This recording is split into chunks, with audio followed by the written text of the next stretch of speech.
Muito boa noite a todos. Olha, 9 horas em Paxi, nós fomos pontuais, graças a Deus. Noite de terça-feira, o início dos trabalhos da semana, como de costume, e graças a Deus, a proteção de Nossa Senhora, estamos aqui para darmos início aos trabalhos. Uma noite especial. Eu tenho que admitir a vocês que o padre esperou muito pela chegada desse dia, desta live. Já eu vou contar um pouquinho a história de como tudo aconteceu. O nosso convidado já está aí na nossa telinha. Daqui a pouquinho ele vai falar conosco. Mas eu vou pedir algumas coisas para vocês, tá bem? Bem práticas. Checarem a inscrição no canal. Se possível, se o aviso, o comunicado, o sininho lá se está ativo. Para os que são assinantes, eu peço com carinho, deem uma olhada se a assinatura está ativa. Por quê? Porque, às vezes, a plataforma, tanto ela cancela a inscrição, quanto a assinatura. Como? E por quê? O próprio mecanismo ele vai cancelando. Então, deem esta olhada. Uma outra coisa. Enquanto vocês estão chegando, passem. Esta noite a conversa vai ser muito importante. Passem para amigos, para familiares, para o maior número possível de contato de vocês esse link. Façam esta caridade. É formação, é apostolado. De fato, o esplendor da verdade que está aqui sendo transmitido. Não a série em si, mas o que nós estamos buscando. Então, eu peço a vocês que façam esse esforço, que agora bombardeiem nas redes de vocês esse link. Bombardeiem para muitos outros virem chegando. O convidado é muito especial por várias razões. Está bem? E uma última coisa ainda antes de começarmos a live, nós estamos dando esses 2, 3 minutos para chegarem outros, é que nós estamos hoje e amanhã numa promoção relâmpago do canal, da livraria do canal, para a Quaresma. E esse título, o título que inspirou a live de hoje, O Liberalismo é Pecado, título que está aqui na minha mão, que aí está na mão também do nosso querido Evandro. Esse título está aí, a Rose vai colocar na descrição, na descrição desse vídeo, de tal forma que vocês, depois da live, se clicarem já acessam direto. Mas vale a pena, um tesouro, um livraço, e que o Evandro vai secar um pouco para nós hoje. É claro que nós vamos ter uma conversa. Bem, no fundo é isso. Vão até a nossa livraria e tentem aproveitar também títulos maravilhosos para conduzirmos a Quaresma, tá bem? Vamos fazer a oração inicial, Evandro, e aí nós vamos tratar o tema. Pelo sinal da Santíssima Cruz, livrai-nos Deus nosso Senhor, dos nossos inimigos, em nome do Pai, do Filho e do Espírito Santo. Amém. Amém. Vinde, Espírito Santo, enchei os corações dos vossos fiéis e acendei neles o fogo do vosso amor. Enviai, Senhor, o vosso Espírito, e tudo será criado, e renovareis a face da terra. Oremos. Deus, que instruís os corações dos vossos fiéis, com a luz do Espírito Santo, fazei que apreciemos certamente todas as coisas, segundo o mesmo Espírito, e gozemos sempre da sua consolação, pelo mesmo Cristo, Senhor nosso. Amém. Amém. Nossa Senhora do Sacratíssimo Rosário de Fátima, rogai por nós. Glorioso e castíssimo São José, rogai por nós. São Pedro Apóstolo, rogai por nós. Santo Inácio de Loyola, rogai por nós. Santa Teresa de Lisieux, rogai por nós. Em nome do Pai, do Filho e do Espírito Santo. Amém. Amém. Mais uma vez, muito boa noite. Bem-vindos, noite de terça-feira. E como eu esperei esta live? Por quê?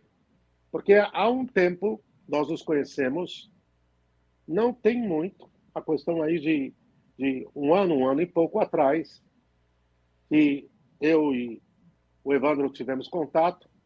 Eu sei que ele não gosta de formalidades, eu não vou voltar a colocar assim, mas o doutor Evandro Pontes se tornou um grande amigo, um filho espiritual, e confidencio a vocês, meu afilhado de Crisma, Amém. um grande amigo, um filho espiritual, e conhecido de muita gente pelo seu trabalho de formação, não só no seu campo principal, que é o do direito, mas também um grande conhecedor de história, um grande conhecedor de história, um grande conhecedor de filosofia, que tem um vasto conhecimento em diversos temas, que domina muito a situação geopolítica atual, também tem, ele não vai ficar constrangido, sabe que tem um vastíssimo conhecimento e tem muito a acrescentar. O Evandro vai agora dar o boa noite para nós, e então nós vamos iniciar o tema, e eu vou propor a ele como nós começaremos, mas, Evandro, eu tenho certeza que muitos amigos, todo mundo repercutiu, feliz por vê-lo aqui. Eu quero te dar também, como filho querido, como amigo, como uma autoridade, sem dúvida alguma, intelectual em nosso meio, é sim, eu quero te dar o boa noite. Bem-vindo. Obrigado, Padre Wander, obrigado a todos os espectadores. Para mim é uma emoção indescritível estar aqui. Estou com o meu padrinho, com o sacerdote, o vicário de Cristo que pegou pela minha mão em um momento que eu precisava muito enxergar certas coisas, e o senhor foi uma pessoa diferenciada no curso da minha vida, e eu não tenho palavras para agradecer ao Senhor, e não tenho nem como descrever a gratidão que eu tenho à Santa Madre Igreja por ter me colocado diante de luzes que eu não estava conseguindo enxergar. Então, para mim é uma alegria tão grande estar aqui, ouvir o padre e poder compartilhar essas ideias. E nós nos tornamos amigos, e eu tenho me fiado muito também na sapiência do Senhor, que é um monumento para mim, é um farol em termos de filosofia e teologia. É com quem eu consigo trocar algumas ideias, e, enfim, tem sido, acho que, muito bom pessoalmente para mim. Então, eu não tenho como agradecer, então estar aqui para mim é uma alegria imensa. E eu agradeço muito por tudo que o senhor tem feito por mim e pela minha família. Muito obrigado, padre. Nossa, Evandro, eu que agradeço. E Nossa Senhora, eu tenho certeza de quem você, como filho, eu sei que é devotíssimo. Eu tenho falado isso, Evandro, nesses tempos difíceis, tempos árduos, tempos de uma batalha sobrenatural tremenda, tudo o que está acontecendo. Eu tenho dito que Nossa Senhora está unindo os seus filhos, Evandro. Você sabe disso, já, já, já conversamos N vezes. Ela está unindo os seus filhos para uma batalha decisiva, não há dúvida alguma. Então ela está unindo, ela está juntando, ela está unindo. Há poucos dias atrás eu recebi o telefonema de um bispo que já se tornou um grande amigo, por averiguar a sua identidade. E é assim, ela está juntando. E você é um desses combatentes, sim, nas linhas de Nossa Rainha Santíssima, que se juntou a nós. Amém. Evandro, o tema desta noite, o liberalismo é pecado. Talvez para quem não entenda o sentido da expressão, para quem tem uma certa, por desaviso, não por maldade, não por falta de critério, mas por desaviso, não entenda o que é o liberalismo, fique assustado e que venha compreender depois, durante esta, que será a primeira de outras que nós faremos juntos sobre o tema, que o liberalismo é um dos tentáculos. O liberalismo é um dos tentáculos desta hidra para atacar e destruir a civilização católica. E que você já vai comentar a obra da qual nós partimos, que ele é uma armadilha eu vou usar um termo que é um pouco papérrimo, mas é um termo natural, me perdoem, que o liberalismo, por exemplo, pariu o que hoje nós chamamos de socialismo. Exatamente. Não é, Evandro? Ele pariu o que nós chamamos de hoje de socialismo. Evandro, no início, se você puder, e eu tenho certeza que vai sair muito bem, uma breve explicação, uma síntese rápida da proposta, do trabalho do autor, do padre Félix Sardá e Salvani. Vamos lá. Esse livro foi escrito no fim do século XIX por um padre catalão. A igreja passava por um momento muito difícil com o crescimento de determinadas ideologias já em estágio bastante avançado de contaminação na sociedade. Isso já vinha sendo sinalizado já desde o papado de Gregório XVI, com a Mirare Vos, que foi um dos primeiros documentos da igreja sinalizando para os perigos do liberalismo. Né? E o padre Félix Sardá, ele escreve esse livro aqui para explicar o que é o liberalismo e por que ele é pecado. O que eu vou propor hoje é a gente dar alguns passos atrás e ser mais canônico e menos político. O padre Félix, ele escreve de forma que ele parte do pressuposto que as pessoas estão entendendo o que ele está dizendo. Mas nem todo mundo vai compreender com a devida clareza e com essa instantaneidade e espontaneidade o que de fato ele está mostrando e quais os perigos que decorrem do liberalismo. Né? Vamos falar um pouquinho do que é o liberalismo. O liberalismo é uma ideologia que está atrelada ao iluminismo. O iluminismo foi um movimento que ocorreu na Europa e que ele teve basicamente 3 países que se empenharam na construção dos pilares iluministas: a Inglaterra, a França e a Alemanha. A Alemanha tem um papel fundamental na construção do iluminismo, que o iluminismo em alemão, Aufklärung, ou o Erklärung quer dizer esclarecimento, né? Aufklärung quer dizer iluminação, né? do Klärung, que quer dizer claridade, né? Iluminar.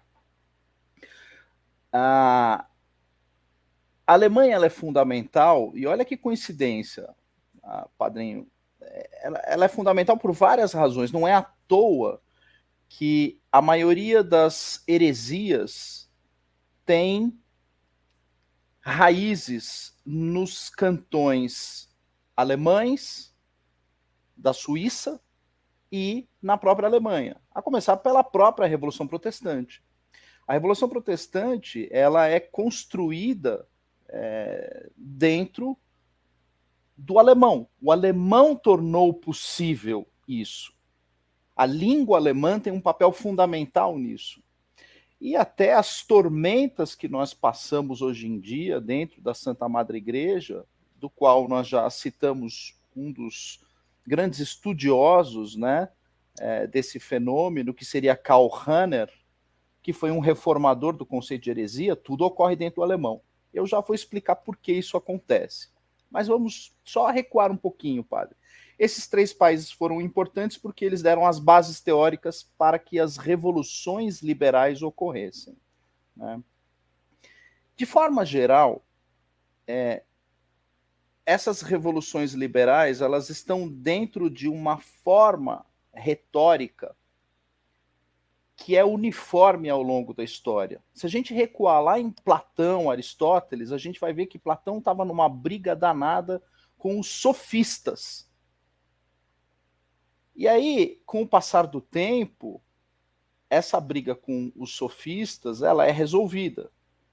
E a grande discussão de Platão, que é discutir o que é a verdade, é resolvida com a vinda de nosso Senhor Jesus Cristo para o mundo. Ele define. A própria verdade vem e se mostra a nós. Né? E aí começa, padrinho, uma perseguição aos católicos que tem início 3, 4 dias depois do nascimento de Nosso Senhor Jesus Cristo. Já tem início 3, 4 dias depois. Herodes já manda literalmente caçar vivo o Nosso Senhor Jesus Cristo. E aí a coisa vai ao longo da história, essa perseguição danada. A física, mas há uma perseguição retórica, sempre colocando um discurso cuja finalidade desse discurso é trazer o caos, confundir as pessoas. Então a gente vê a seita ariana fazendo isso, aí algum tempo depois a seita maniqueísta. Na verdade, os arianos não eram uma seita, né? Eles foram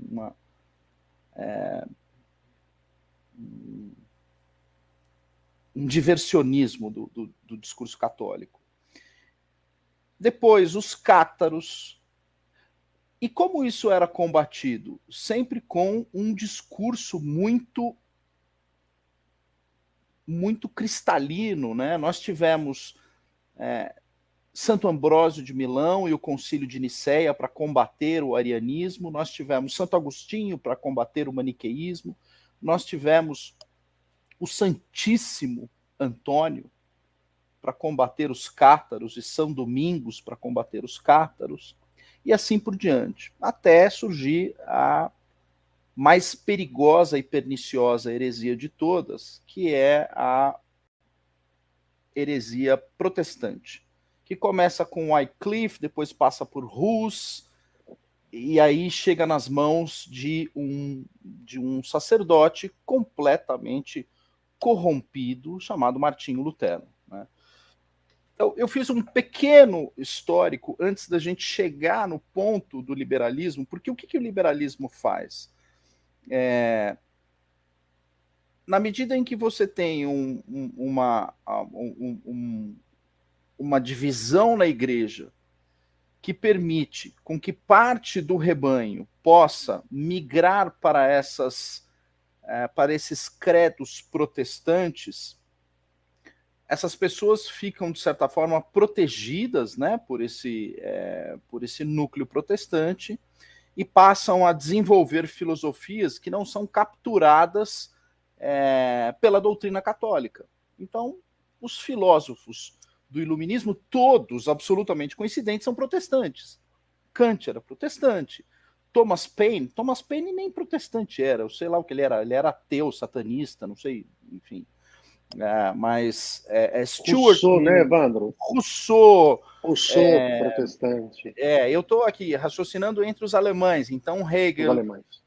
Kant, e aí os ingleses, David Hume, Thomas Paine, Adam Smith, todos Locke. esses são Locke, John Locke, todos esses são protestantes. E na França, igualmente. Quando não são protestantes, são ateus ou satanistas. É o caso de Jean-Jacques Rousseau, e toda aquela horda de pobreza intelectual que foi gerada na França, né?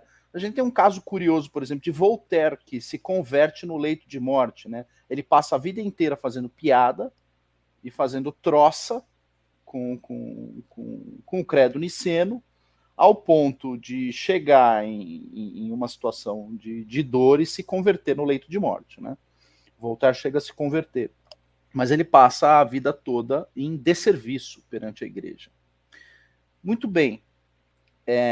Portanto, os liberais, eles são herdeiros de todas essas outras seitas anticatólicas, né? E é um mecanismo muito sofisticado de perseguição ao credo católico. É muito sofisticado. É aquilo que nós conversamos uma vez, né? O Satanás começa na Bíblia como uma serpente rastejante e no Apocalipse ele tem asas, cospe fogo, ele vai se sofisticando, ele vai ficando mais complicado, o combate vai ficando mais complicado. E aí a gente tem, a partir do século XIX, uma caricatura do liberalismo. que é o socialismo. O socialismo é uma caricatura, é um exagero do liberalismo, porque o liberalismo ele tem a capacidade de se infiltrar, de penetrar, de se... O liberalismo é o próprio Satanás, porque ele é belo, ele usa perfume, ele se veste bem, ele se infiltra, ele pode fingir que é católico, ele pode fingir que é judeu, ele pode fingir até que é Deus. O liberalismo é satânico. O socialismo não. O socialismo não finge que é Deus. Ele diz que está a serviço daquele combate específico, mas o liberal não. Ele faz coisas perniciosas, ele se transveste de uma maneira que, enfim, nos confunde, né? E ele nunca vai bater de frente, ele não enfrenta, ele é sedutor. Então, esse é o credo liberal. Só que por baixo disso, a gente tem uma maldição gigantesca, né? E foi nesse contexto que o Padre Félix fez essa sinalização, já dentro de um contexto em que ele já estava recebendo e lendo e muito atento ao papado de Gregório XVI, de Pio IX, né? Ele estava bem instruído, ele estava atento, e ele sinalizou, isso aqui não está indo por um bom lugar, né? Então tomem cuidado. Muito bem. Mas do que a gente está falando? Né? O que é o liberalismo? Eu não vou falar das outras seitas, porque não é o caso aqui. Talvez num segundo momento a gente possa discutir isso. Mas a definição que o Padre Félix dá é essa aqui, ó. Na ordem das ideias, o liberalismo Perdão, Evandro. Oi. Perdão. Para quem tem a obra, está em que página? Está na página 19. Logo no 19. início do capítulo 2º, é o terceiro parágrafo no início do capítulo 2º. Perfeito. Na ordem das ideias, o liberalismo é o conjunto do que chamam princípios liberais, com as consequências lógicas que deles se derivam. Princípios liberais são, olha só, prestem bem atenção, tá? A absoluta soberania do indivíduo com inteira independência de Deus e da sua autoridade. Esse aqui é o pecado central, e eu vou explicar de onde vem isso. Soberania da sociedade com absoluta independência do que não provenha dela mesma. É o mundo. É o mundo sendo gerador das suas próprias verdades. Soberania nacional, isto é, o direito do povo para legislar e governar-se com absoluta independência de todo critério que não seja o da sua própria vontade, expressa primeiro pelo sufrágio e depois pela maioria parlamentar. É o que chamam de democracia aí. Liberdade de pensamento sem limitação alguma em política, em moral e em religião. É a falta de freios verbais e intelectuais. Liberdade de imprensa igualmente absoluta ou insuficientemente limitada. Liberdade de associação com igual latitude. Esses são chamados princípios liberais no seu mais cru radicalismo. Muito bem. Da onde vem e por que isso aqui é pecado? O senhor quer fazer alguma ponderação, padre? Não, pode seguir. Eu estou aqui com a Bíblia Sagrada, no Gênesis, e aqui eu vou precisar da ajuda do padrinho, porque eu vou entrar num campo que não é meu, o da teologia. Eu preciso ler o capítulo 3, versículo 1 a 6 do Gênesis, que é o pecado original. E no pecado original, Deus é muito claro. Ele mostra o fruto da árvore do jardim e ele avisa: não comereis dele, nem tocareis nele, para não morrerdes. Não é que E nessa passagem, por favor, o senhor me corrija se eu estiver equivocado. Não é que o acesso a esse fruto é proibido de maneira absoluta. Mas o que Deus nos sinaliza é que esse acesso só é possível por intermédio dele. Você pode acessar esse fruto por meu intermédio, você não pode acessá-lo diretamente. De toda e qualquer outra fonte de recursos que há no Éden, você pode acessá-la diretamente, mas essa você não pode acessá-la diretamente. Você precisa de mim. Você só pode acessá-la por meu intermédio. Então, aquilo que é chamado a árvore da sabedoria, eu só acesso a sabedoria por intermédio de Deus. Achar que eu acesso a sabedoria por uma virtude própria, absoluta minha, é exatamente o pecado original. E a Bíblia ela é tão curiosa porque ela começa de uma maneira muito simples, né? Muito, muito simples. Deus fala: esse paraíso todo eu estou fazendo para que vocês possam difundir e honrar a minha a minha existência, né? E a minha presença no mundo. E eu só estou estabelecendo, isso Deus nos diz, né? Ele estabelece para nós um mandamento. É só um. É um só. Que é traduzido sob o conceito de supérbia. Soberba, né? Não cruze esse caminho. E a soberba é o quê? É achar que nós podemos fazer as coisas por intermédio próprio, ignorando ou dando as costas a Deus. E ele vai dizer: toda e qualquer outra coisa que você faça, se você seguir essa regra, tudo dará certo. Era um mandamento só. E nós, pecadores originais, não tivemos a capacidade de cumprir um mandamento. Um. Era um só. E olha que curioso. No versículo 6, a mulher viu que a árvore era boa para comer e desejável para os olhos. Em hebraico, o original, a palavra original é Tavah le'einaim. Einaim é olhos, né? Tavah quer dizer... Tavah é concupiscência, é desejo. Então, quer dizer, aquela árvore despertou na mulher uma concupiscência, uma vontade.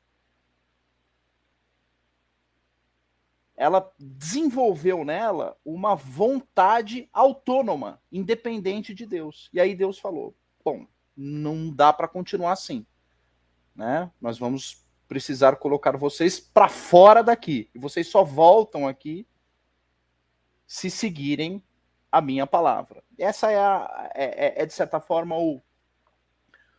o ensinamento que nos é deixado. Nós somos tão pecadores, padrinho, tão pecadores, e Deus é tão misericordioso conosco, que mesmo repetindo esse erro reiteradas vezes, Deus vem ao mundo, chama Moisés e fala: bom, eu acho que vocês não estão entendendo. Eu vou simplificar mais para vocês. Aquele mandamento que é um só e vocês não estão entendendo, eu vou desdobrá-lo em 10, para facilitar a sua vida. É um.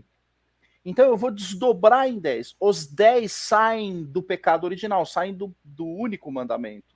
E todos esses mandamentos é: não faça isso, não faça aquilo, ame a Deus e etc. Todos estão associados ao conceito de vontade. Mesmo assim, reiteradamente, o povo escolhido não consegue compreender. Não compreende. Até que Nosso Senhor é obrigado a vir pessoalmente para dizer, bom, agora eu vou colocar isso de forma mais cristalina para vocês por intermédio de experiências, parábolas, etc, etc, etc. Aí nós temos os 4 evangelhos, em que os 4 evangelhos é uma sofisticação dos 10 mandamentos. E o momento, o ápice disso é a oração que ele nos legou, que ele nos ensinou, em que ele fala: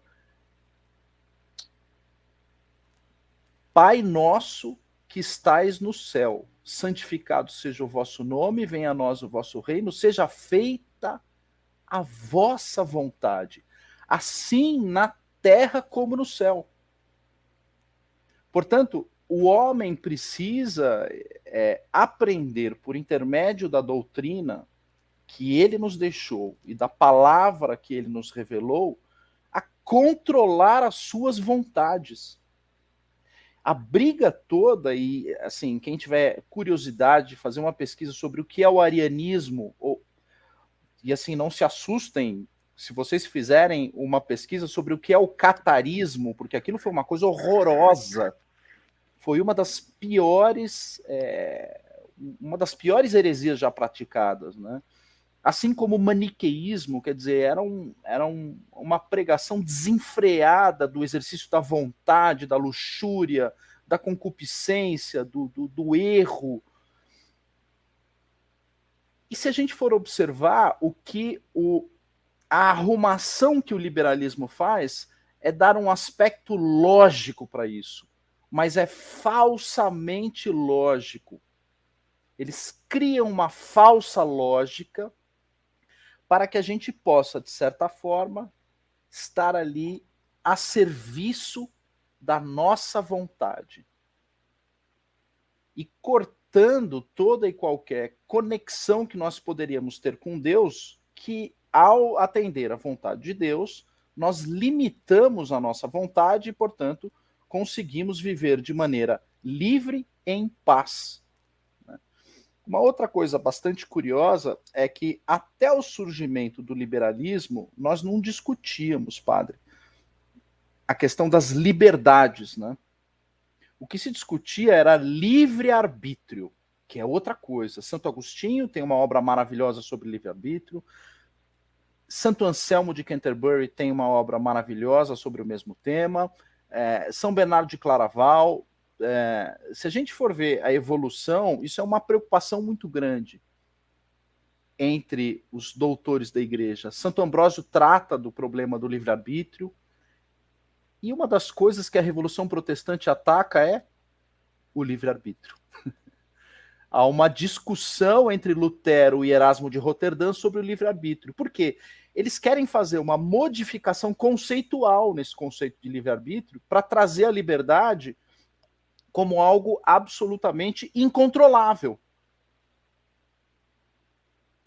E aí que começa a surgir a Revolução Protestante, ela joga as sementes para que o liberalismo vá lá e desenvolva esse conceito de liberdade que antes não tinha. Isso também é fácil do pessoal entender. Por que não existia liberdade? Santo Agostinho é muito claro que existe o livre-arbítrio, que é uma graça divina. Deus nos dá o arbítrio. O que é arbítrio? Vem da palavra arbitrar, quer dizer, é escolher entre dois caminhos, entre o certo e o errado. Às vezes, em determinadas situações, é muito cristalino. Aonde está o Satanás, aonde está Deus. Eu tenho o livre-arbítrio de escolher qual vontade eu vou atender. Agora, há situações que o Satanás ele se veste de uma maneira tão sofisticada que é muito difícil, né? Da gente, naquele momento de decisão, com pouco tempo e etc., é da onde surgem os erros humanos, né?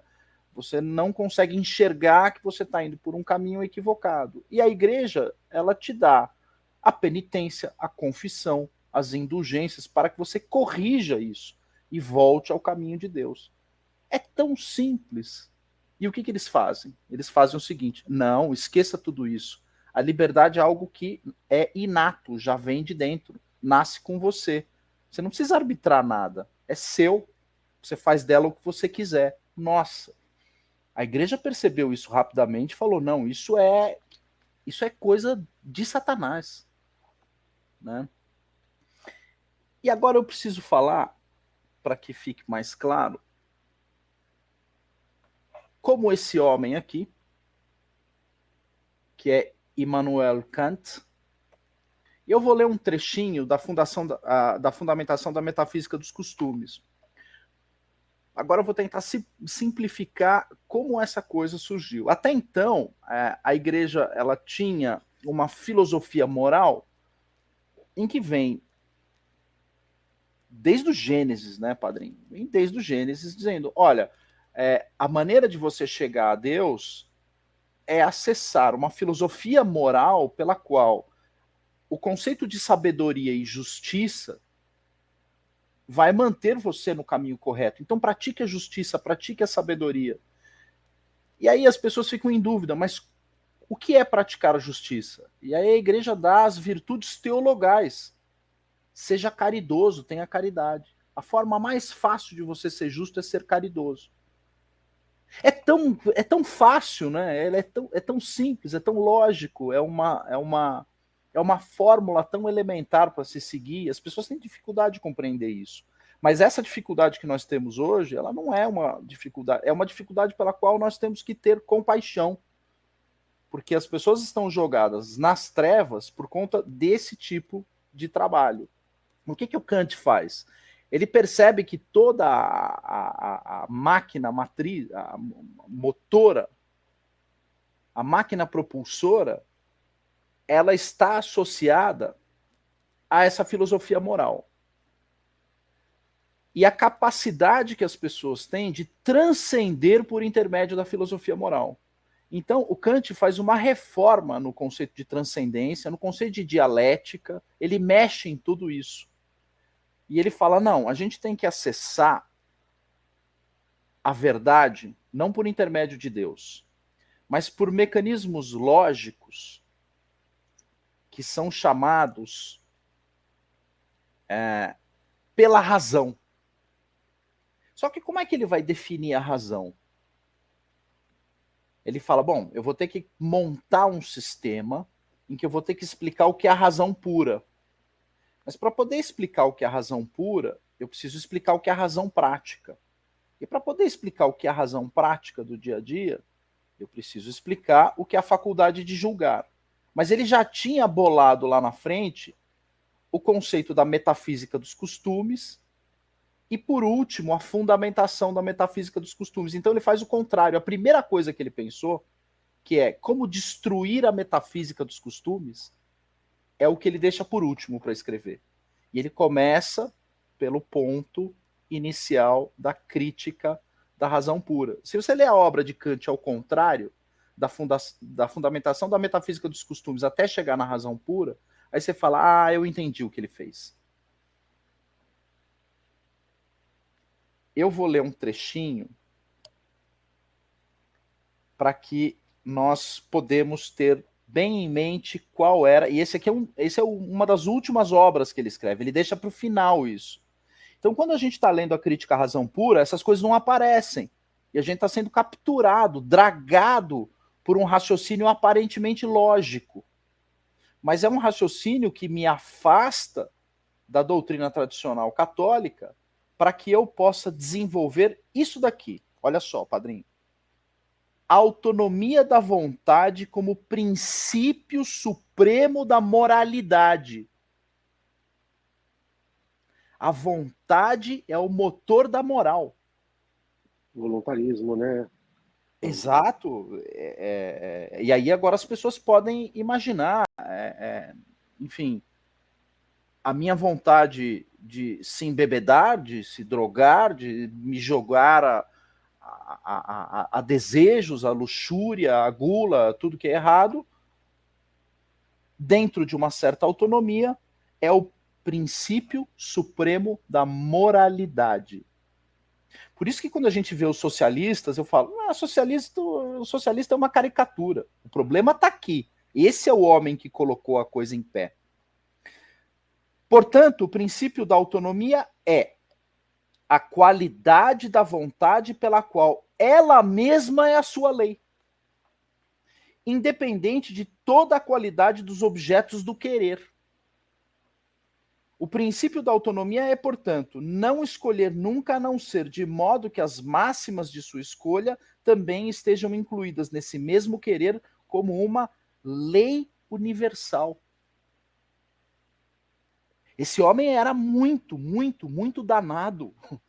Danado no sentido, no sentido teológico do termo. Perdido, né? O fato dessa regra prática ser um imperativo, isto é, estar necessariamente ligada à vontade de todo ser racional como condição, não pode ser provado por meio da simples análise dos conceitos nela contidos, porque ela é uma proposição sintética. Precisaríamos ir além do reconhecimento dos objetos e passar por uma crítica do sujeito, isto é, da pura razão prática, pois essa proposição sintética que ordena de forma convincente deve ser reconhecida totalmente a priori. O que ele está fazendo? Ele está me jogando para o início da obra dele. Ele está falando, agora vai ler a razão pura para você chegar na razão prática, e aí você vai chegar aqui e concordar comigo. O Aristóteles, ele tem uma obra chamada Elencos Sofísticos, em que ele mostra como os sofistas na Grécia Antiga e na época de Platão, que foi o seu professor, como eles montavam argumentos para ludibriar o público, encantar o público com argumentos. Esse aqui é uma técnica argumentativa que está no Elencos Sofísticos de Aristóteles, em que eu apresento, eu autonomizo a conclusão. Eu trago a conclusão diante dos olhos do meu público, traço o raciocínio, mas ele já está carregado com aquela conclusão. E ele vai chegar ao final do discurso e ele vai concordar comigo, porque eu embuti a conclusão na premissa. Isso é de uma sutileza e de uma malvadeza. Isso é de uma malvadeza, isso é mal. É de uma malvadeza profunda. E esses são os alemães. Os alemães, eles têm essa capacidade porque a língua os permite. Quem tem curiosidade de dar uma olhadinha, às vezes, quem fala alemão vai entender o que eu estou falando, né?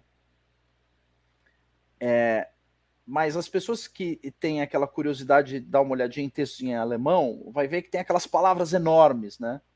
Que são as palavras compostas em alemão. Portanto, eu consigo, por meio da composição de palavras, de mistura de palavras e montando, engatando uma palavra na outra e gerando novos sentidos. O alemão também consegue fazer uma disposição das palavras na frase que, dependendo do ponto onde a palavra está e qual a declinação que eu faço, eu posso mudar completamente o sentido do meu discurso, né? Eu posso fazer isso com verbos e com substantivos.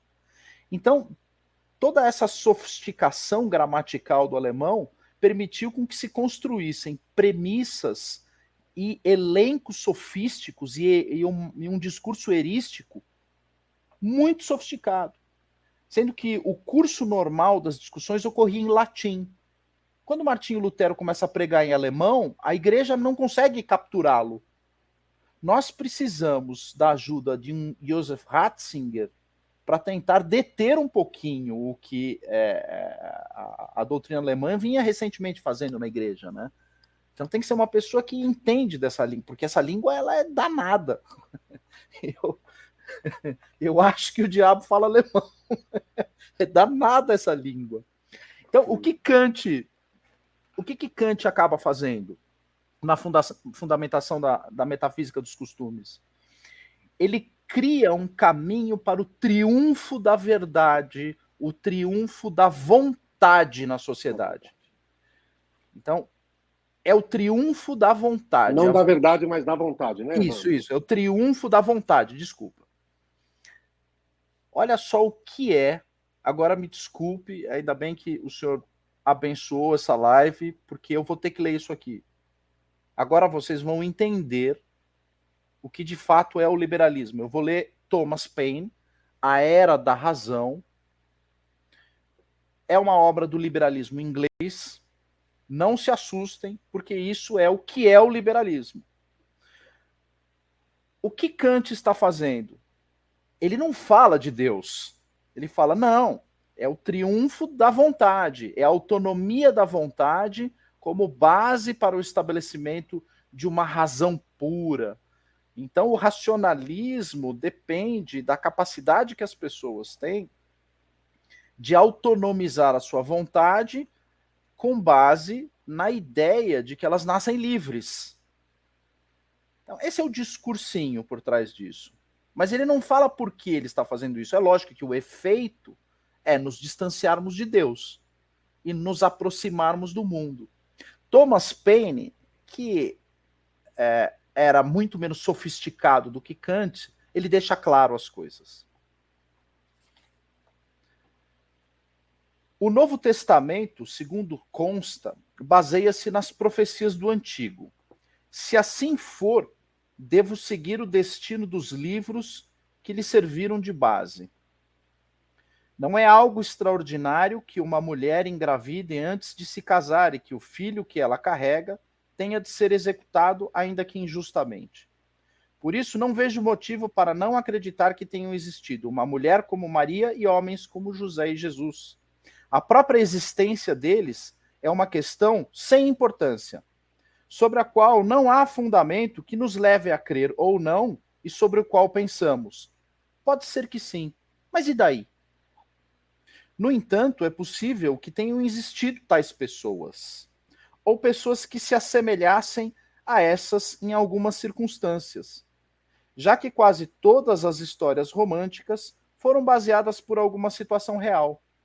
Nas aventuras de Robinson Crusoe, por exemplo, nada do que se conta é verdadeiro, mas a história foi baseada no caso verídico de Alexander Selkirk. Se essas pessoas existiram ou não, isso não me preocupa.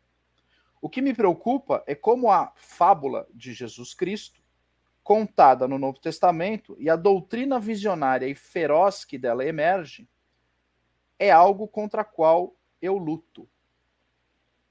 Como é contada, a história é obscena de um modo blasfemo. Ele nos chama de blasfemos, ele nos chama de herege, ele chama a Bíblia de herética. Isso é o liberalismo, padrinho. As pessoas precisam ter muito claro em suas mentes, quando elas defendem ideias liberais, que elas estão defendendo isto.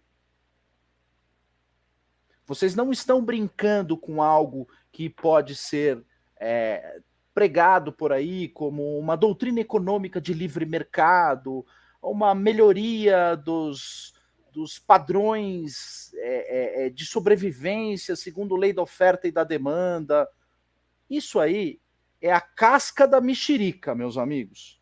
Isso é a casca da mexerica. A semente é isso que ele está falando. Vou repetir o que ele está falando. E me desculpem por sacrílego que isso seja. O que o preocupa é o que ele chama de fábula de Jesus Cristo contada no Novo Testamento. E ele chama de doutrina visionária e feroz que dela emerge, contra a qual eu luto. É uma luta, ele mesmo fala, feroz. Ele dá o nome, feroz. É uma cruzada implacável. E é a mesma cruzada, não é uma cruzada, a cruzada nos pertence, o que eles estão fazendo é outra coisa, é uma perseguição. Né? Os católicos fazem cruzada e contra os católicos é feita uma perseguição. O que eles estão fazendo é uma perseguição, algo que é feito desde do dia seguinte à vinda de nosso Senhor Jesus Cristo para o planeta Terra. No dia seguinte, Herodes manda matar todas as crianças de Israel. Todas. E essa perseguição, ela ocorre de maneira reiterada ao longo de toda a história da igreja em seus quase 2000 anos. Né? A partir da sua fundação no ano 30, quando Cristo nomeia verbalmente Pedro como o seu apóstolo que dará início ao trabalho da igreja, e isso vai, ao longo dos séculos, reiteradamente, uma perseguição atroz, feroz. Ele usa a palavra feroz. Né? E onde nós mais temos que tomar cuidado é aqui, ó, porque o que acontece com Kant? Kant seguiu uma vida quase monástica. Ele passou a vida inteira em uma cidade chamada Königsberg, que hoje fica em uma região que está dentro da Rússia, né? Era na Prússia na época, hoje Königsberg fica dentro da Rússia. E Kant nunca saiu daquela cidade. E ele sempre teve hábitos monásticos. Ele ficava recluso, preparando seus escritos. Ele se manteve casto durante toda a vida. Ele imitou os hábitos de monges, de padres. Ele não era ordenado, obviamente, era protestante, não seguiu o caminho, não seguiu o caminho de ser pastor, de falar de teologia, mas ele, em vida, manteve hábitos que emulavam a vida de um sacerdote. Ele tinha horário contado, ele não se restringia, não foi um homem de vícios, não casou, ele não exagerou, ele não cruzou linhas. Olha a sofisticação, padre. A sofisticação, conseguiu colocar um homem para fazer um trabalho em que esse trabalho aqui, isso fica muito nas entrelinhas, né? E é muito difícil. E ele escreve num alemão sofrível, é dificílimo de ler Kant. É dificílimo, porque o alemão dele é sofrível, né? Se a gente for pegar os livros menores dele, ou os livros mais globalistas de Kant, como Paz Perpétua, é impossível de entender aquilo. E aí, se pegar os sucessores de Kant, aí não dá para entender mesmo, né? É um alemão terrível. Hegel, por exemplo, é impossível de ler aquilo em português, né? Porque eles ficam inventando palavras, reformulando conceitos, é uma revolução caótica. Quando você começa a ler essas coisas, você fala, eu estou diante do caos. É muito diferente de sair de uma obra de São Tomás de Aquino, que é um latim maravilhoso, cristalino, fácil de entender, a coisa certinha, ela é feita para que se entenda, e aí chegarmos numa situação como essa. Então, eu devolvo aqui a palavra para o padre. Eu acho que, enfim, não sei se deu para entender tudo mais ou menos, qual é a ideia do liberalismo, né? É um ataque à vontade de Deus, para que o homem possa fazer aquilo que o pecado original já sinalizou que não deve ser feito. O homem se colocar no lugar de Deus para que seja feita a vontade dele e não a vontade de Nosso Senhor. Nosso Senhor já deixou uma oração dizendo, seja feita a vossa vontade, a vontade de Deus, dele. E o que esses homens fazem é simplesmente dizer, não, a autonomia da vontade é sua. Vai lá, tenha essas vontades, etc. Bom, e aí a gente vê essas ideologias modernas, né, padre? A gente tem que ser muito discreto aqui no canal para falar dessas ideologias modernas, mas são ideologias baseadas na vontade. A pessoa acordar com a vontade de ser de um outro gênero, ou a pessoa acordar com a vontade... Estupendo, Evandro. Estupendo, a origem disso é o liberalismo. Estupendo. Não é o socialismo. O socialismo não tem... Se a gente for pegar a obra de Marx, ou pegar os complementos que são feitos por Engels, não há em momento nenhum da obra de Marx, nem da filosofia política de Marx, esse direcionamento. Marx está muito mais preocupado com economia política. Depois a gente tem a escola de Frankfurt, que começa a fazer uma verdadeira violência na doutrina.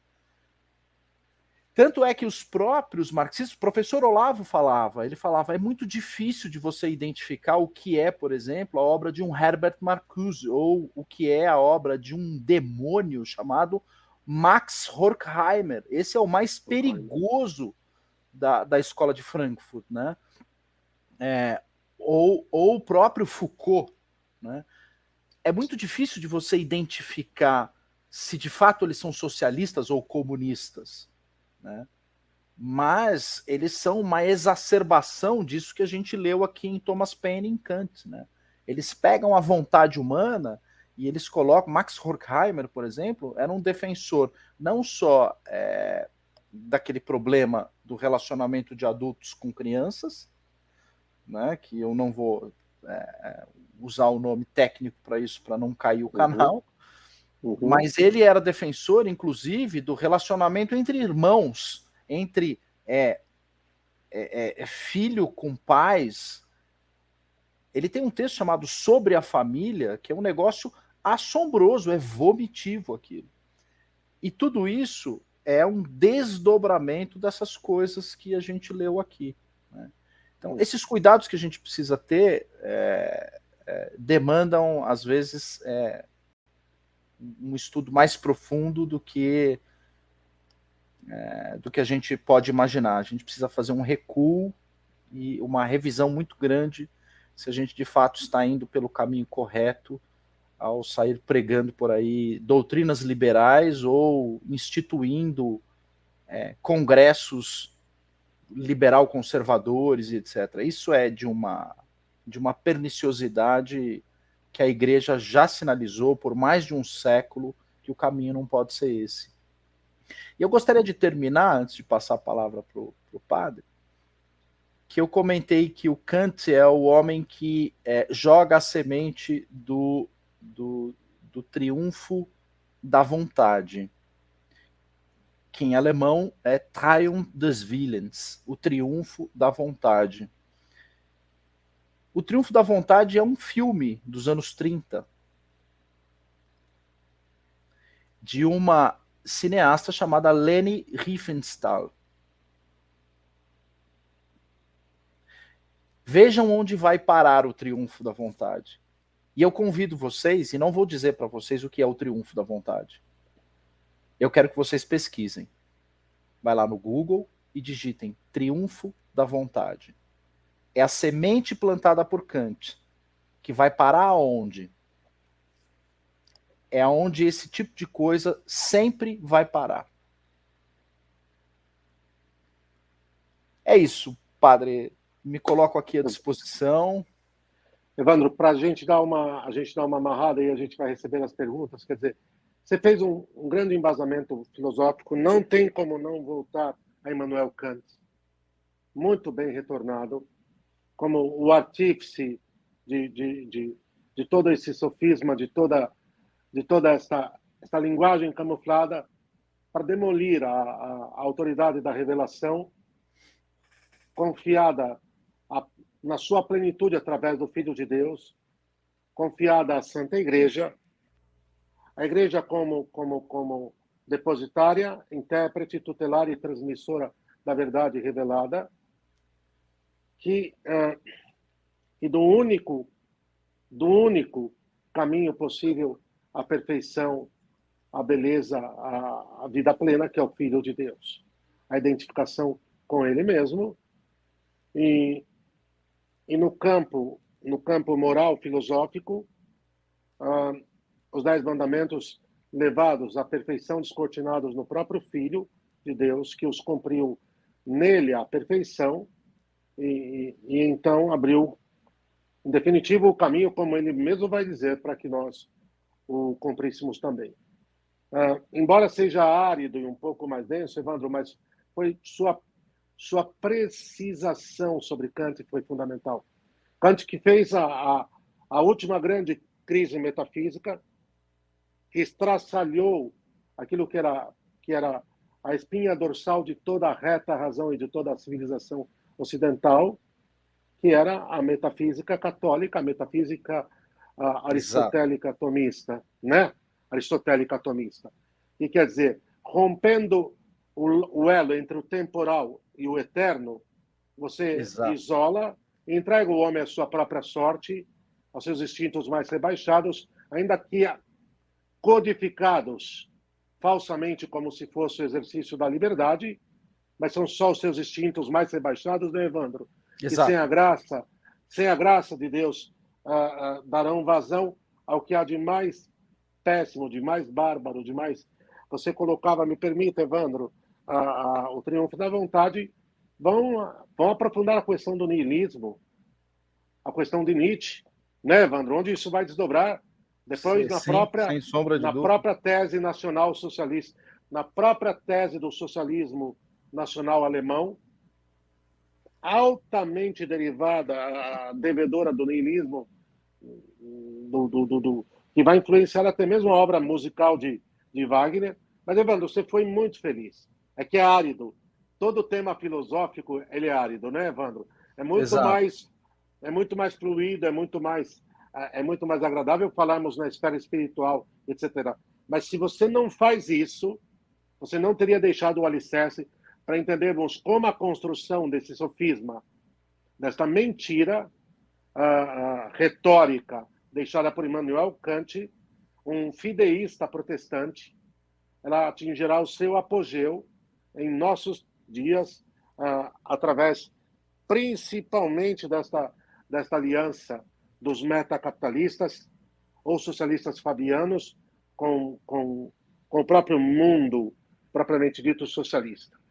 Evandro, uma última coisa ainda antes de irmos para as perguntas que eu acredito que vale a pena nós frisarmos, sem eu perder aqui o nexo.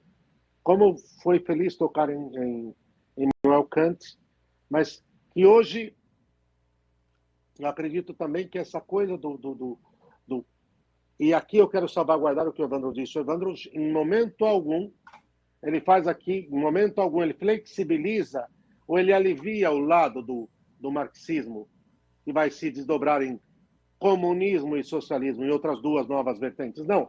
Está dizendo o seguinte, que a mente pensante, muito mais nesse sentido anterior, muito anterior e a priori, que vai conceber mentalmente, vai parir um fruto podre, que é o socialismo, o marxismo socialista ou comunista, é a mentalidade liberal, que não reconhece nenhuma autoridade revelada, que não reconhece nada acima do próprio indivíduo, da sua vontade pessoal. E quando o Evandro coloca o episódio do Gênesis, no fundo, quando ele diz o mandamento ali que era de caminhar no que o Senhor determinara, era não definir o critério do que é o bem e o mal. Estava ali, porque isso só Deus pode dar, porque Ele é o Criador de todas as coisas. E sabe o que nos levaria a conservar o estado preternatural em que fomos criados e a não perdê-lo, ou de fato o arruinarmos. Então, Evandro, eu não sei, mas eu queria dar uma amarrada em todos esses pontos. Não sei se eu destoei daquilo que você colocou, mas assim, o Evandro não em nenhum momento ele flexibiliza, eu quero deixar isso claro, viu? Ele amolece para o lado do socialismo, mas ele está sinalizando para que há algo anterior, algo pensado anteriormente que vai colocar os alicerces para que outras ideologias perniciosas que vão continuar cooperando com a demolição da civilização católica entrem em cena, entrando em choque direto com a revelação e que, no fundo, é viver plenamente a vontade de Deus até chegarmos à semelhança daquele Filho que veio resgatar-nos da ferida da desobediência para levar-nos à obediência até a morte e morte de cruz, até o cumprimento perfeito da vontade desse eterno Pai, que Ele veio cumprir e então nos salvou e nos levar a cumprir também. Ponto. O Evandro, então, não aliviou para o lado do marxismo. Mas também, Evandro, hoje, não sei se você... E eu vou abrir com uma pergunta. Eu vou agora chamar essa pergunta para mim. Não sei se você concorda, mas assim, as pessoas acham, e aqui é um grave equívoco, e para os católicos, essa é só a primeira live, hein? Nós vamos ter que fazer várias. Né? Nós vamos dar um corte num determinado ponto e a partir desse ponto nós retomamos. Mas as pessoas acham que sinônimo de não ser marxista, de não ser socialista, e são termos muito fluidos hoje, porque no fundo eles se permearam de não ser, não diria nem comunista, de não ser socialista, é ser liberal. E me parece que aqui está um grave erro. Quer dizer, a forma de eu não ser socialista, de eu não ser marxista, é eu ser liberal. Para mim está aqui uma falácia do tamanho do mundo, porque são ideologias irmãs, gêmeas, uma que nasceu primeiro minutos antes da outra, mas de uma certa forma, ou então até melhor, né, Evandro? Uma é mãe, a outra é filha. O liberalismo pare, não dá a luz, eu não vou dizer isso, dá as trevas.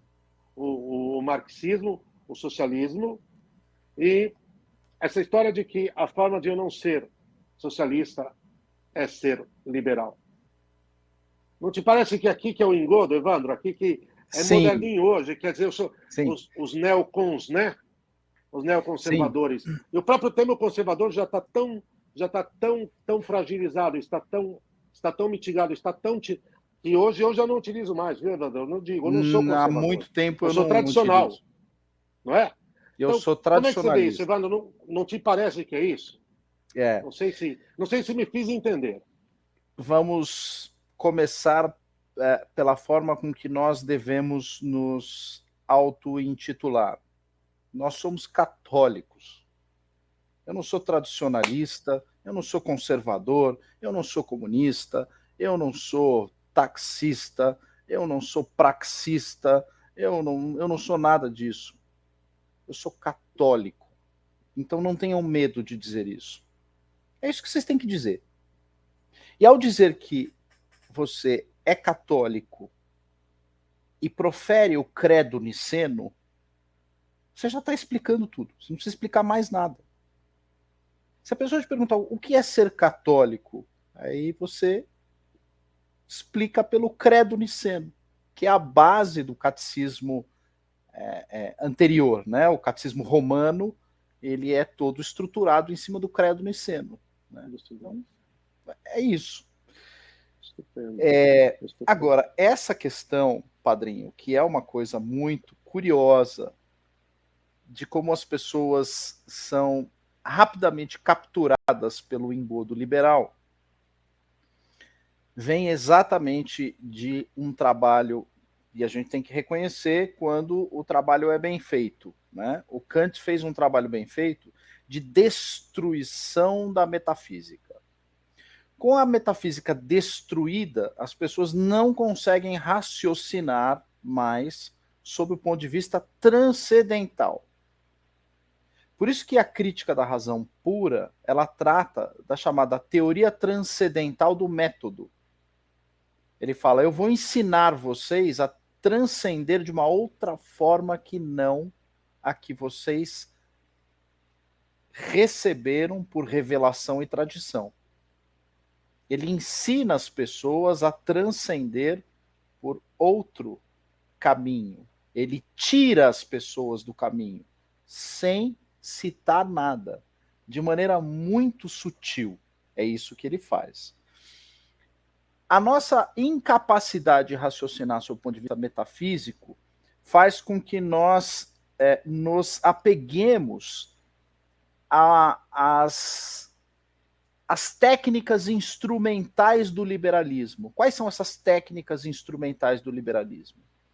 Abaixo da filosofia, você tem um monte de outras subdisciplinas que ficam a serviço dessa teoria que é inatingível para a maioria, mas que são mecanismos fáceis de compreender e as pessoas acabam se apegando àquilo. Um deles é o liberalismo econômico, o outro é o liberalismo jurídico, o outro é o liberalismo político. Então, o que acontece? Vamos falar do liberalismo político. Os liberais vão dizer assim, olha, tem uma situação aqui que é esse negócio da sua liberdade, mas para que a sua liberdade possa ser plena, nós precisamos defender a mínima intervenção do Estado em nossas vidas. E as pessoas não compreendem por que num momento como esse de pandemia, o liberal, de repente, muda.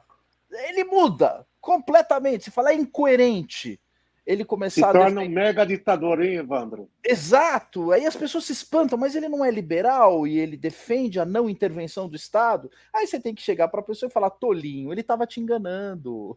Você não percebeu que você estava sendo enganado? Muito Né? bom. Essa questão da intervenção ou não do Estado na economia, que faz com que haja uma divergência do liberal pragmático, político pragmático, em relação ao socialista, o socialista vai dizer, não, o Estado tem que intervir. Você tem que ter a presença do Estado em tudo. O liberal vai dizer assim, não, a presença do O Estado é papaizão feia. Estado, né, Evandro? É. A Né? presença O do papaizão Estado. Estado, a presença do Estado é negativa. Ah, então eu tenho uma divergência entre o liberal e o socialista, pelo critério da presença maior ou menor do Estado. Sendo que, na verdade, isso pouco importa para o católico. Basta ler Immortale Dei. Basta ler a encíclica de Leão XIII sobre como os estados devem ser estruturados. E aí, Leão XIII não está preocupado se a presença do Estado é maior ou menor, desde que a presença de Deus seja plena. Se a presença de Deus for plena e o Estado estiver auxiliando nesse serviço de levar Deus às pessoas, então que seja bem-vindo o Estado. Se ele estiver num sentido contrário, de afastar as pessoas de Deus, é uma intervenção nociva. É na Immortalidade, não é, padre, que ele fala sobre... Evandro, agora me foge, porque também não me foge a ser esse ou o outro documento que ele já... Não é a Rerum Novarum, que tratamos há poucos dias, mas me foge realmente que onde ele já atacava o crescimento da ideologia marxista. Mas agora me foge realmente, depois fica o compromisso de, na próxima live, nós já deixamos claro tratarmos. qual foi o documento. Já retomamos daqui. Né? E esse é um aspecto. O outro aspecto é o econômico, que é uma emulação do político, e se o Estado tem que intervir mais ou menos na economia. Então, em um Estado em que eu estimulo a iniciativa privada, qual seja os megacapitalistas, eu estou numa situação mais próxima do liberal. Na medida em que, se eu estimular as megacorporações com a presença do Estado, portanto, eu estou mais próximo do socialismo. Mas na prática, no dia a dia, você tem uma ditadura econômica, tanto em uma situação quanto em outra. E o meio termo disso se chama fascismo. A união entre Estado e o megacapitalista se chama fascismo. É a ideologia criada por Enrico Corradini, por Giovanni Gentili, na Itália, e depois é emulada por um economista chamado Walter Funk, que se tornou ministro da Economia de Adolf Hitler na Alemanha, que é o homem que tira a Alemanha da sua crise econômica. Então, esse aspecto econômico, ele pode muito bem ludibriar qualquer um, porque ele é um aspecto de resposta imediata, não é um aspecto de resposta eterna. Então as pessoas falam, essa divergência entre liberalismo e socialismo é realmente o fato de eu defender o ponto liberal, eu estarei contra a doutrina do mal, que é o socialismo. Mas ambas se alternam. E aí a gente surge com teorias de explicação, ao meu ver, superficiais. Teatro das tesouras. A teoria do teatro das tesouras, a navalha de Ockham. Eles vão criando a janela de Overton. Eles vão criando esses termos para tentar explicar por que esse movimento pendular de um lado para o outro. E não é de um lado para o outro. Isso é um lado anticatólico. E esse lado anticatólico é um lado completamente focado no controle das pessoas. Ao contrário do que a Igreja Católica prega. Ela fala, olha, as pessoas precisam exercer o seu livre-arbítrio, porque é uma graça de Deus, mas isso não significa que você tem que estar em absoluto descontrole. Né? Então, o que esse Estado prega é o controle dessas pessoas sob o ponto de vista aí de todos nós, sob o ponto de vista material, sob o ponto de vista imediato, e o descontrole sob o ponto de vista moral. É o exato oposto do que a Igreja nos ensina. Tenha controle sob o ponto de vista moral e espiritual, e para que você não seja escravo das suas paixões e tenha liberdade para poder exercer uma vida sadia com os seus irmãos, com os próximos. E o controle que virá através da correspondência à graça que atuará em nós, né, Evandro? Não é, a raiz não está em si.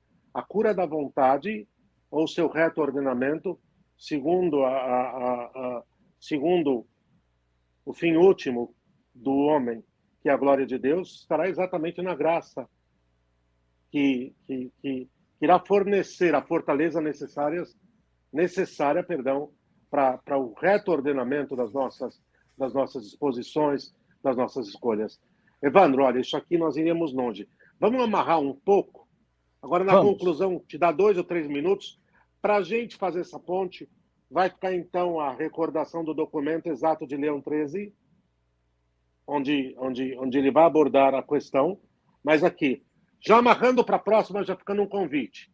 A gente vai fazer a parte 2, possivelmente uma parte 3. Vamos fazer, então, fechar hoje, fazer a ponte para a retomada do tema, e aí a gente vai entrar muito mais fundo ainda na doutrina católica, mas antes de você amarrar, eu só quero dizer uma coisa. Como a ilusão, como essa coisa do ser neoconservador, tem que ter muito cuidado. Eu vou dar um fato, Evandro. Como onde não está a luz da verdade, as meias-verdades são mentiras muito melhor elaboradas do que as mentiras esdrúxulas, né? Por exemplo, esses dias me veio um fato que me surpreendeu, particularmente num certo sentido, porque é claro que eu já tinha as minhas reservas, mas é alguém que é dado como um ícone da defesa da liberdade e da autonomia das nações e tudo isso o que queiram. Por exemplo, um ícone claríssimo do pensamento liberal, Evandro, você me corrige com liberdade, viu, do ponto de vista histórico-filosófico. Winston Churchill. Churchill, Evandro, mandou massacrar os católicos da Irlanda. Mandou o exército britânico massacrar os católicos da Irlanda. Ao mesmo tempo em que ele está lutando contra o Reich, contra o demoníaco Hitler, ok? Para que não dominasse o mundo. Na contrapartida, não dominasse o mundo, as suas pretensões e ambições vão na mesma direção, porque, sob a pseudo-defesa da liberdade, dentro do seu lado, ele está indo com toda a fúria para cima dos católicos, para varrê-los e exterminá-los do solo britânico, para provavelmente fazer a Inglaterra esquecer da sua origem e do seu passado, também fundada pela Santa Igreja Católica Apostólica Romana. Então você vê que é uma loucura, Evandro. E é um personagem que é utilizado como um ícone na defesa da liberdade e que, no fundo, não era nada de defesa da liberdade, mas era muito mais defesa da via liberal do que de qualquer outra coisa. Então, só para nós termos uma ideia. E agora eu passo a palavra para você, para a gente amarrar, concluir essa noite e deixar um gancho. A próxima página, o próximo episódio, Evandro, a gente vai ter que entrar esmiuçar um pouco melhor a doutrina católica como antídoto para essa pseudo-dupla via, seja o liberalismo, seja o marxismo. Perfeito. Eu conferi aqui, o documento é a Immortalidade mesmo, do Papa Leão XIII, que trata Você já saiu com o terminal na mão já? Sobre a Constituição Cristã dos Estados. Ótimo. Vamos lá, Winston Churchill e esse movimento neoconservador. E eu acho que a gente pode, numa próxima live, entrar no detalhe do qual nós não entramos aqui, e agradeço muito o esclarecimento que o Padrinho fez a respeito, porque nós conversamos muito sobre isso e o Padrinho conhece meu posicionamento. Mas às vezes o espectador não está habituado, né, com as coisas que nós estamos conversando. O fato de a gente marcar o liberalismo como, eu nem diria que é um dos tentáculos da Hidra de Lerna, é a cabeça da Hidra de Lerna. O liberalismo, Immanuel Kant, é a cabeça de tudo isso, né? Não faz com que eu automaticamente esteja de acordo com o marxismo, muito pelo contrário, né? O marxismo é uma distorção, uma caricatura de tudo isso, razão pela qual ele é muito mais fácil de ser enfrentado. O marxismo ele é mais fácil, sob o ponto de vista filosófico. Talvez Ele é mais pobre, né? Ele é mais pobre filosoficamente, ele é mais pobre linguisticamente, os textos são escritos por pessoas muito pouco esclarecidas, né? Vamos falar, o Marighella. O Marighella era um semi-analfabeto, né? Então, Vladimir Ilyich Ulyanov, o Lenin. O Lenin era advogado, mas era uma pessoa intelectualmente rasa, pobre.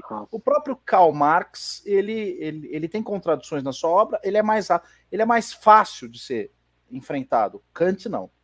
Kant, nós estamos falando com um homem de QI próximo do Einstein, 160. Não é fácil lidar com Kant, né? Então, ele é muito mais sofisticado, muito mais pernicioso. Kant morreu com mais de 80 anos de idade, ou seja, ele teve uma vida de muita produção, então é mais difícil. Mas uma coisa importante para a gente falar desse fenômeno do conservadorismo, esse conservadorismo novo ou neoconservadorismo, que é todo de matriz muito bem colocado, padrinho, de matriz anglo-saxã, né? A gente é alimentado por ideias conservadoras por textos escritos por americanos e ingleses. As pessoas não estão habituadas a ler Cícero, as pessoas não estão habituadas a ler Platão, Aristóteles, com todo o cuidado, Orígenes, com todo o cuidado, Plotino. E aí, com toda a paixão que vocês tiverem e que despertou em mim uma iluminação gigantesca, Santo Ambrósio, Santo Agostinho, nós comentávamos aqui antes da live, Santo Afonso Maria de Ligório, Santo Anselmo. Não há parâmetro de comparação. A igreja ela gerou doutores e pensadores de uma riqueza e de uma sofisticação. Não dá. Você pega qualquer um desses daí, Roger Scruton, não dá. Sinto muito. Não dá. Não dá para comparar com Santo Agostinho. Santo Agostinho escreveu mais de 180 livros, dos quais chegou a nós 150, e dos quais no Brasil circulam apenas 30. Né? A obra de Santo Ambrósio é desconhecida do público brasileiro. Evandro, e não dá até porque eles transmitiram aquele que é a verdade. Exato. Que se fez homem e habitou entre nós, não é, Evandro? Exato. Então... Agora, Evandro, só aqui, perdão, desculpa, não quero que você perca o raciocínio, mas assim, e todo esse neoconservadorismo de matriz anglo-saxônica, protestante, Evandro. Exato. Isso é importante. E o que acontece? O liberalismo, ele gerou galhos, né? Os galhos desse liberalismo, um deles é o socialismo, do qual sai o comunismo. A gente pode fazer uma live só para falar de socialismo e comunismo, e da diferença entre o socialismo francês, de matriz francesa, que é o socialismo de Proudhon, que nasce da Revolução Francesa, vis-à-vis aquele socialismo pesado, perigoso, de matriz alemã, de Ferdinand Lassalle, que vai gerar o marxismo, né, o comunismo. Isso é uma perna do liberalismo. Né? Tanto é que a base do Capital de Marx é o próprio conceito político do papel do burguês na sociedade. Ele parte do liberalismo. Ele fala, sem liberalismo não tem como construir um Estado comunista. Essa é a razão pela qual os soviéticos, os russos, quando fizeram a Revolução Russa, tiveram que fazer, em primeiro lugar, uma revolução burguesa. Senão ele não conseguia fazer. Ele não ia conseguir pular da monarquia direto para o comunismo. Isso a gente fala em outra live. Uma outra matriz, padrinho, que é um negócio fundamental para a gente estudar e explica o que é o neoconservadorismo, é um veneno chamado positivismo. O positivismo de Augusto Comte, a gente faz uma live só para falar de positivismo e como o positivismo foi combativo em relação à Igreja Católica, né? Porque é do positivismo que começam a sair seitas espíritas, né? Coisas relacionadas ao espiritismo e kardecismo, essas coisas. Isso tem matriz no positivismo, né? E o que o positivismo faz? Ele cria toda uma estrutura de raciocínio que é saída do liberalismo a fim de colocar metas práticas, e a gente vai abrir uma live com tempo só para falar de Augusto Comte, com metas práticas e algumas metas flexíveis, e até com algumas coisas que eles prezam, como ordem, por exemplo, mas baseado em um universalismo ecumênico. O positivista, ele é ecumênico, mas ele é ecumênico englobando a Igreja Católica, desde que seja uma Igreja Católica reformada. Não é a Igreja de São Tomás de Aquino. Essa eles não querem. Então, eles são anti-tomasianos, anti-agustinianos. Mas aquela igreja que Karl Renner tentou reformar e vem sendo objeto aí de discussões recentes, essa faz parte do ecumenismo deles. E aí o que acontece? O neoconservador, porque tem necessidades políticas instantâneas, mundanas e imediatas, ele não se constrange em circular de maneira ecumênica. Então ele aceita tudo. Ele aceita todo tipo de falácia religiosa. Então esse que se chama conservador é nada mais, nada menos, que eu até brinquei quando ainda estava em outros veículos, e falei, não, existe o conservador, que é o tradicionalista, e existe o neoconservador, o neocon, que é um termo criado pelos americanos, inclusive. Né? Os americanos criaram o termo neocon, neoconservador, para mostrar aqueles antigos liberais que se converteram para o conservadorismo. Né? Esse é o termo que eles utilizaram e eu, de forma jocosa, importei. Mas para fazer brincadeira, para fazer troça. Mas deixando a brincadeira de lado e sendo sério, o conservador nada mais é do que um neopositivista. É uma nova roupagem do positivismo. Esse conservadorismo que aí está, de matriz pragmática, poroso a certas moralidades. Então, eles falam, não, eu tenho que aceitar o credo homossexual. Eu tenho que aceitar. Tudo bem, uma coisa é como eu sou na igreja, outra coisa é como eu sou no congresso. Então eu preciso interagir com essas outras pessoas. Aí eu digo, então você não é católico, você é outra coisa, você é positivista. Você se utiliza da igreja para fazer networking, é outra coisa. Né? Você não está indo na igreja por uma razão definida. A igreja é um local, um ponto de encontro para você. Né? É um lugar para você fazer algazarra depois da missa. Né? Não é um lugar onde você vai se corrigir moralmente. Porque não adianta nada você se corrigir moralmente na igreja e no dia seguinte se sentar à mesa para negociar a troca de uma lei de aborto por uma lei de cassino. Isso é inaceitável, né? Aí as pessoas falam, então você não pode lidar com a política. Bom, para essa política que está aí, eu não posso. Se for a política de Leão XIII, que ele traçou desde a Rerum Novarum até a Immortalidade, ok, até a doutrina social da igreja pode ser discutida. Né? Isso não significa que eu sou marxista. Leão XIII estava muito longe de ser, foi uma das pessoas que condenou o marxismo. Então, o que acontece com essa seita conservadora? Isso nada mais é do que uma nova roupagem do velho positivismo kantiano. E o velho positivismo kantiano, ele vai aceitar a parte, digamos assim, menos importante dos princípios chamados conservadores, como liberdade de portar armas. Eu estou pouco ligando para isso. Esse negócio de liberdade de portar armas. Né?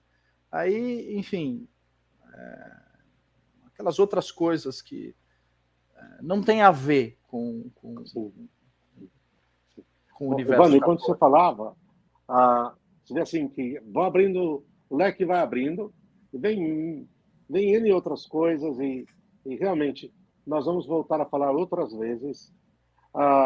Deixa eu só dizer uma coisa que o Evandro coloca agora, enfim, é que, como Romano Pontífice, como Supremo Pastor da Grey de Cristo, da Santa Igreja, o grande Papa Leão XIII, ele foi instrumento nas mãos de Deus para vislumbrar que a única possibilidade de restauração de toda a sociedade é a via da lei evangélica, da lei de Deus, da fidelidade a Deus, do reinado social de nosso Senhor Jesus Cristo, que aí já vem com Pio XI, já é o momento seguinte, mas é Cristo reinando em todas as esferas da sociedade, pela conversão incondicional de todos, de cada filho da igreja, de cada cidadão, a sua verdade, e, enfim, da fidelidade e da obediência como a lei de Deus, como norma determinante de toda a vida em sociedade,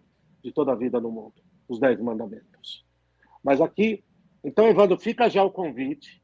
Daqui uns dias nós vamos voltar, porque, assim, ficou coisa demais para falar, ficou muitos temas aí a desdobrarmos, né, o positivismo de Conte. Eu torno a dizer, nós vamos retornar à questão da doutrina social da Igreja, Leão XIII, particularmente Pio XI.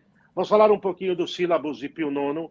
Vamos ter que entrar na Pascende de São Pio X, os sílabos do Beato Pio IX. Tem muita coisa. Mas certo é que aqui a gente fecha com chave de ouro dizendo tanto o liberalismo quanto o socialismo são perniciosíssimos. E um católico não dá para ser escravo nem de uma nem de outra ideologia, né, Evandro? Nem não. De uma nem de outra. Exato. Evandro, suas considerações finais, e aí nós fazemos a oração e nós concluímos. Já sabendo, nós vamos voltar. Teremos outras lives com o mesmo tema, e aí a gente vai discorrer esses outros aspectos que ficaram aqui nesta noite, passíveis de ser tratados nas próximas. Bom, como considerações finais, eu sei que as pessoas tiraram o meu Roger Scruton, tiraram o meu Michael Oakeshott, tiraram o meu Winston Churchill, o meu Ronald Reagan. Não se preocupe, vocês ainda têm Santo Ambrósio, vocês têm São Tomás de Aquino, tem tanta coisa bacana, tanta coisa interessante que a gente pode se orientar e se corrigir por intermédio das leituras deixadas por esses homens. Mas eu gosto de uma coisa mais mística, esotérica. Santa Teresinha de Ávila, que coisa mais maravilhosa.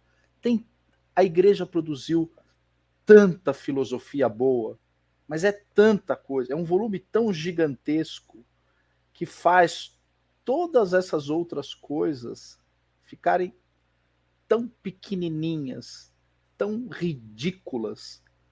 Essas outras doutrinas, essas coisas aí, esses positivismos, é tudo tão ridículo. Não percam tempo com isso. Procurem descobrir o que é a filosofia da Santa Madre Igreja e vocês vão descobrir um mundo tão espetacular, fantástico, maravilhoso, piedoso, claro. Claro, ele é um mundo claro. É diferente de você pegar um Hegel, ele é escuro, ele é sombrio, ele não é compreensível, ele é caótico. Quando você pega um Santo Ambrósio, aquilo é claro, ele é claro, ele é bondoso nas palavras e duro na correção, ele é poético, ele é acolhedor. Não se preocupem se vocês ficarem sem Michael Oakeshott, vocês não estão perdendo nada, nem sem essas coisas aí, Winston Churchill, não se preocupem. Bem, Evandro, muito obrigado pela participação nesta noite. Eu quero agradecer cada um dos que muitos estiveram conosco, hein? Foi nesta noite foi uma audiência alta, e eu sei que muitos vieram também dos seus convites, do apostolado que você fez. E assim, no fundo, estamos a serviço da verdade. E a verdade é uma pessoa, nosso Senhor Jesus Cristo, e que deixou a redenção aos cuidados da única igreja que fundou, para que leve o homem à perfeição, e que somente a razão iluminada pela verdade será reta, será plena, será eficaz, será fecunda. Porque o resto são cárceres, são verdadeiros cárceres, que as falácias, que os sofismas, que as ideologias vão criando. Vamos fazer a oração final? Amém. E nós terminamos esta noite. Vamos lá. Em nome do Pai, do Filho e do Espírito Santo. Amém. Lembrai-vos da Piíssima Virgem Maria, de que nunca se ouviu dizer que algum daqueles que tivesse recorrido à vossa proteção, implorado a vossa assistência, reclamado o vosso socorro, fosse por vós desamparado. Animado eu, pois, com igual confiança, a vós, Virgem das Virgens, como mãe recorro, de vós me vale, gemendo sob o peso dos meus pecados, e prostro os vossos pés. Não desprezeis as minhas súplicas, ó Mãe do Filho de Deus emanado, a dignar-vos e a haver propício de me alcançar o que vos rogo. Amém. Amém. Nossa Senhora do Sacratíssimo Rosário de Fátima, rogai por nós. Rogai por nós. Glorioso e Castíssimo São José, rogai por nós. São Pedro Apóstolo, rogai por nós. Santo Agostinho, rogai por nós. Santo Ambrósio, rogai por nós. Santo Tomás de Aquino, rogai por nós. Santo Inácio de Loyola, rogai por nós. Santa Teresa de Lisieux, rogai por nós. Em nome do Pai, do Filho e do Espírito Santo. Amém. Foi uma breve litânia, uma breve ladainha. Meus amigos, olha, devemos estar de volta na quinta-feira. Amanhã eu não estarei com vocês, não vai ser possível. Mas na quinta-feira estamos de volta. E esperem que o Evandro vai voltar algumas outras vezes conosco. E nós vamos continuar. Eu acredito que foi muito rico esta noite, Evandro. Mas foi só o começo, porque tem muito ainda a pôr luz. Mas pelo menos hoje nós já mostramos que quem não é em nosso Senhor Jesus Cristo verdadeiramente livre, termina refém de alguma ideologia. Mais hora, menos hora. Exato. Deus abençoe, Nossa Senhora os proteja. Fiquem com Deus. Amém. Obrigado, Padre. Obrigado, meus queridos que vieram nos assistir. Foi uma honra. Volto quantas vezes for necessário e quantas vezes o Padre chamar. Obrigado, Padrinho.